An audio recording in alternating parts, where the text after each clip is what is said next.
Hi, I want to share a simple tip with you on how you can reduce coronary heart disease by 21% using extra virgin olive oil. It's super simple.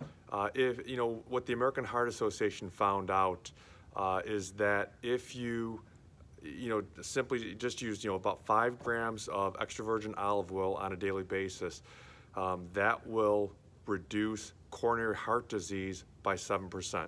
And what you want to do is you want to replace it. If you're using margarine, butter, mayonnaise, things like that, you want to replace those with extra virgin olive oil.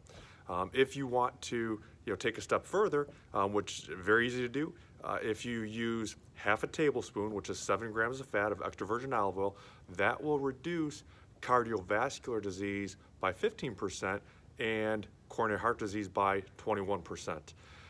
So it's super simple.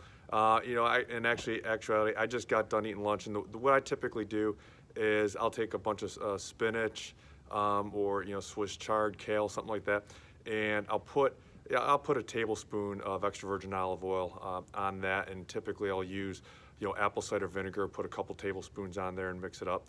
But what they also found out is that over a 5-year period, if you do that, it'll lower coronary heart disease by 30%.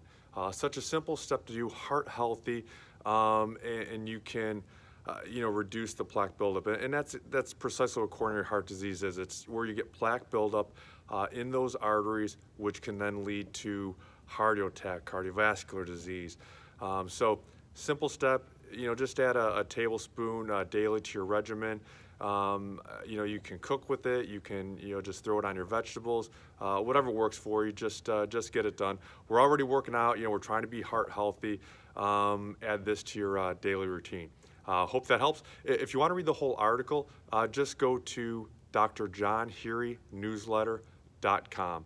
Again, I have it written down here for us, Dr. John Heary newsletter.com. Hope that helps. Hope you guys have a great day. Bye.